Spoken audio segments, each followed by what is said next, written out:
Hello दोस्तों, veterans नमस्कार। मैं आपको बताना चाहूँगा कि आज मैंने एक ये लेटर देखा IESL का। इनके जो प्रेसिडेंट हैं ब्रिगेडियर इंद्र मोहन सिंह रिटायर्ड। इनके जो पैटर्न चीफ हैं वो आदरणीय डिफेंस मिनिस्टर जी हैं और पैटर्न्स इनके CDS साहब और तीनों आर्मी तीनों अंगों के चीफ हैं। और लेटर लिखा है इन्होंने जो सेक्रेटरी DSW के जो सेक्रेटरी उनको लिखा है। अब यहाँ इनके कुछ शुरू की बातों से लगता है कि इनकी मीटिंग हो चुकी है उनके साथ में। मीटिंग विद सेक्रेटरी ESW 7 जून 2023 इनकी मीटिंग हुई है, यानी ब्रिगेडियर इंद्र मोहन साहब की इनसे मीटिंग हुई है और इसको थैंकफुल कर रहे हैं वो। IESL is thankful to you for meeting our delegation along with that of air force association. 7 जून की इनकी मुलाकात हुई है और उस मुलाकात में ये शायद इस लेटर को दे करके आए। मैं तो इसका यही अंदाज लगा रहा हूँ। वो लिखते हैं we would like to bring to your notice issues affecting ESM। अब वो कहते हैं उन बिंदुओं को आपके पास लाना चाहते हैं जिनसे पूर्व सैनिकों पर डायरेक्ट अफेक्ट हो रहा है और उसमें सबसे पहला पॉइंट लेके आए वो OROP 2।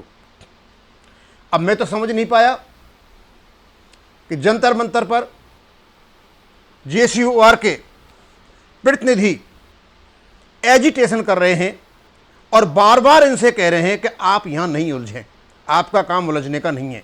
यदि आपकी OROP 2 की विसंगतियां हैं तो आप जाएं और करें। अब यहां ऐसा तो कहा नहीं है कि ऑफिसर्स के लिए जा रहे हैं। जब ESM की बात करते हैं तो जिसमें ऑफिसर JCO जवान सभी आते हैं। अब चलो वो देख लेते क्या कहते हैं, कितने इन्होंने अध्ययन किया है, कितना इनको जानकारी है, या केवल जो आंखों में धूल झोंकने वाली बात है वही ये करने जा रहे हैं। तो पहला पॉइंट है इनका OROP 2 का और वहां से मैं चलता हूं। ये कहते हैं there are numerous anomalies in the tables of OROP 2 issued by DSW। अब ये कहते हैं न्यूमरस एनोमलीज, ये हैं इनकी न्यूमरस एनोमलीज। ये नहीं बताया कि एनोमलीज कौन कौन सी हैं। एक गोल मोल जवाब दिया, क्वेश्चन किया। न्यूमरस एनोमलीज हैं जिनकी गिनती नहीं कर सकता, अनेक प्रकार की एनोमलीज हैं, विसंगतियां हैं। किसमें है? टेबलों में जो DSW ने प्रिपेयर कराई हैं, PCDS से। अब वही है एनोमलीज ऑफिसर्स की टेबल में है या JCOs की टेबल में है या OR की टेबल में है। कम से कम ये तो बताते थे सर। ये हमदर्दी लेने के लिए आपने न्यूमरस बता दी, और क्योंकि आपको पता है कि हमारे JCO और ORs इस लेटर को पढ़ के बड़े खुश होंगे तो न्यूमरस एनोमलीज बताइए। ये नहीं बताना है कि कौन कौन सी हैं, कोई नहीं बता। ये भी नहीं बता रहे जो जंतर मंतर पर बैठे हुए हैं ये भी अपनी अपनी हाँक रहे हैं। चलो, वैसे ब्रिगेडियर इंद्र मोहन सिंह साहब एनोमलीज OROP 2 में कौन कौन सी हैं उनके लेटर्स जिन डिपार्टमेंट की आप चर्चा कर रहे हैं उनके पास भी और दूसरे डिपार्टमेंट के पास भी जो कंसर्न है वहां पहुंच चुकी हैं। आप पढ़ना चाहते हो तो आप उनसे ले लीजिए, हम आपको नहीं देंगे, लेकिन न्यूमरस एनोमलीज डाल करके हमारी बेइज्जती मत कीजिए।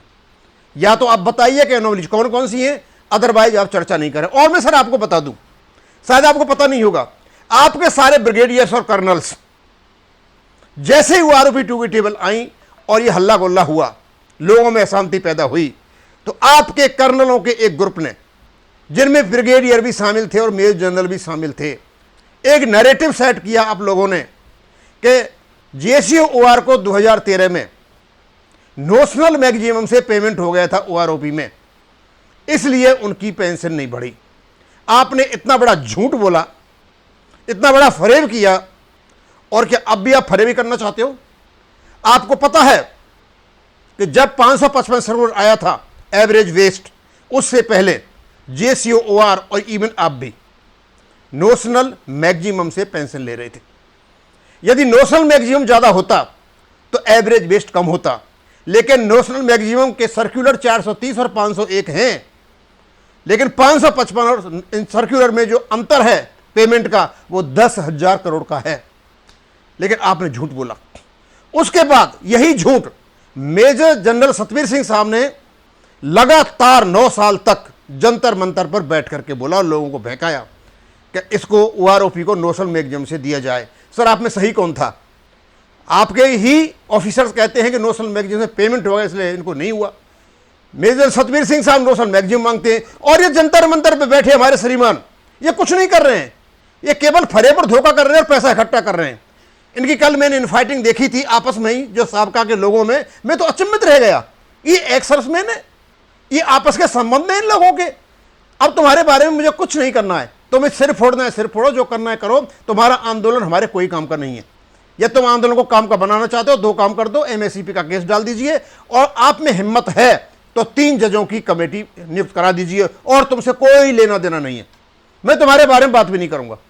तुम लड़ो झगड़ो सिर फोड़ो गाली दो, जो कुछ करना है करो, क्योंकि तुम्हारा कल का जो मैंने सीन देखा रात भर, मैं तो अचंभित था कि आप एक सर्विसमैन हो। खैर एनीवे, और इन्होंने भी अपने ज्ञापन में भी वही चीज दोहराई कि नेशनल मैगजीम से नहीं दिया इसलिए हमारी पेंशन कम है। अरे यार, कह के आ जाओ, देख तो लो कम से कम। खैर चलो आगे चलते हैं। अब ये आगे क्या कहते हैं? आगे कहते हैं इफ वी पुट दीज, यानी ये न्यूमरस एनोमलीज को यदि हम राइटिंग में देते हैं तो क्या हो जाएगा? It will become so voluminous that the CGDA PCDA pension will not even have the time to go through them. वाह, यदि हम राइटिंग में देंगे तो इतना बड़ा पलंदा बन जाएगा, ये 5-4 वॉल्यूमिनस, मतलब एक लाइब्रेरी भर जाएगी, पूरा कमरा भर जाएगा और PCDA CGDS को पढ़ नहीं पाएंगे। सब कहना क्या चाहते हो आप?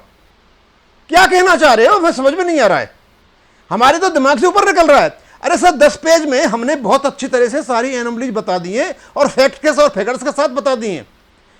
अब वॉल्यूमिनस का तो बड़ा लंबा चौड़ा अर्थ निकलता है और CGDA PCDA नहीं पढ़ पाएंगे उसको। वाह सर, कमाल की चीज लेकर के आए हो आप।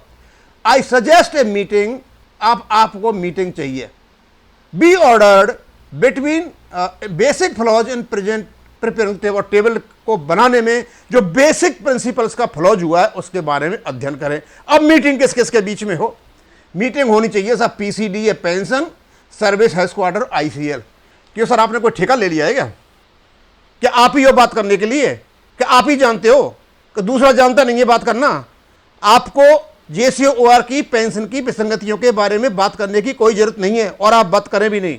और हम DSW से भी रिक्वेस्ट करते हैं, PCDA से रिक्वेस्ट करते हैं, CGDA से रिक्वेस्ट करते हैं कि JCOR की विसंगतियों के बारे में किसी प्रकार से ऑफिसर से बात नहीं की जाए, क्योंकि इनको पता ही नहीं है, इनको अपनी ही पेंशन पता नहीं है, इनको हमारी पेंशन क्या पता होगा। केवल ऊपर ऊपर का खाते हैं, इंग्लिश अच्छी है इसलिए इंग्लिश लिख करके ये प्रभाव डालना चाहते हैं कि हम हैं जो कुछ भी हैं। आगे फिर क्या लिखते हैं ये? ISL call to share base, to our knowledge no action has been taken by PCDA pension on issues raised by service headquarter. और सर्विस हेडक्वार्टर ने कौन कौन से पॉइंट रेज किए, उनमें कोई एक्शन नहीं लिया है। सर हमें बता दीजिए क्या क्या पॉइंट लिए हैं?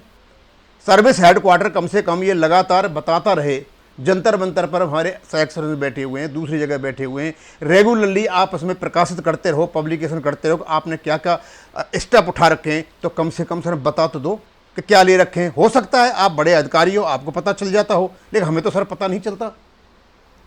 इस पर भी if it were so the veterans would have been informed of the same। और यदि ऐसा है तो वेटरन को इन्फॉर्म, हाँ ये आपकी बात मानते हैं कि सर्विस हेडक्वार्टर ने यदि कुछ कदम उठाए हैं तो उनको वेटरन्स को बताना चाहिए था। There is no alternative but to order a meeting of the stakeholders. अब स्टेक होल्डर में तो सर आप अपने कोई बता रहे हो IESL, आपके सिवा तो कोई है नहीं। ये जंतर मंतर पर जो FVA बना करके इनका भी कोई मतलब नहीं निकलता है, और एक जॉइंट यूनिटेड फोरम बना उसका भी मतलब नहीं निकलता है। एक और संयुक्त मोर्चा, 3 संयुक्त मोर्चा बने हुए हैं, मतलब वो स्टेक होल्डर नहीं है, आप स्टेक होल्डर हो और आपको बुलाया जाए, मतलब जो कुछ मतलब गड़बड़ हुई है उसको और आप मतलब खराब करके चले आओ। सर हम आपसे रिक्वेस्ट करेंगे कि आप न जाए तो ज़्यादा अच्छा है। और उसके बाद उन्होंने एक पॉइंट उठाया OMGC रिपोर्ट का। बार बार हम कहते हैं भारत सरकार से इसको निकालिए। EFT में एक बार आदेश दिया था भारत सरकार को, उसको निकालिए, कोई मेजर्स का केस था। ब्रिगेडियर इंद्रभवन सिंह साहब, ये बताइए कि यदि ओएमजेसी की रिपोर्ट नहीं आई जो एएफटी ने ऑर्डर दिया था, तो आप ये बताइए सर कि मेजर्स की पेंशन 21 साल के बाद लगातार 12% की वृद्धि कैसे हो गई? 21 से जब 21.5 मेजर जाते हैं तो 51,570 की वो 68,000 कुछ हो जाती है, यानी कम से कम उसमें 16-17 हज़ार रुपये बढ़ जाते हैं। सर ओआरओपी का यह कौन सा फॉर्मूला है?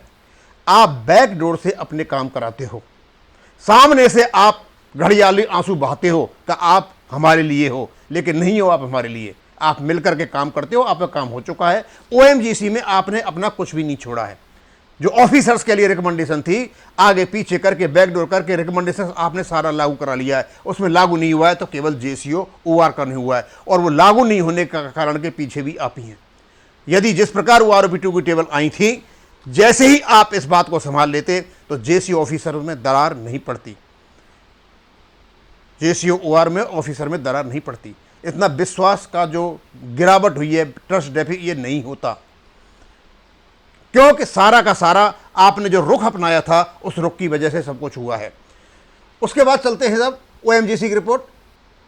स्पर्श तो मुद्दा है, परेशानियां हैं, लेकिन क्योंकि उनको ओआरओपी का एक मुद्दा उठा दिया, उसके साथ में ये भी उठा दिए। अब जेसीओआर का तो प्रमुख मुद्दा ओआरओपी है।